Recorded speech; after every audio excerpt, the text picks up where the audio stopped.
one of the must-have memorized articles in labor law. 1987 Constitution, Article 13, Section 3.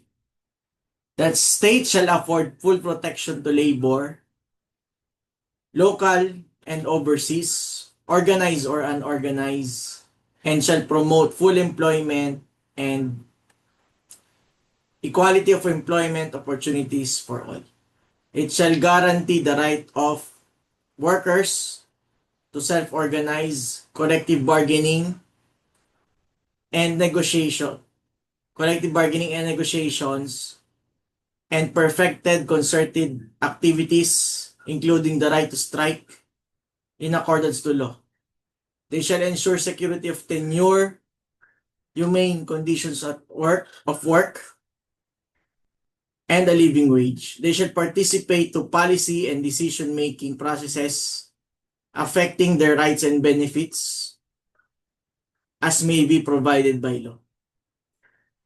The state shall promote the principle of shared responsibility between workers and employers, and the preferential use of voluntary modes in settling disputes, including conciliation, and shall enforce their mutual compliance therewith to foster industrial peace. The state shall regulate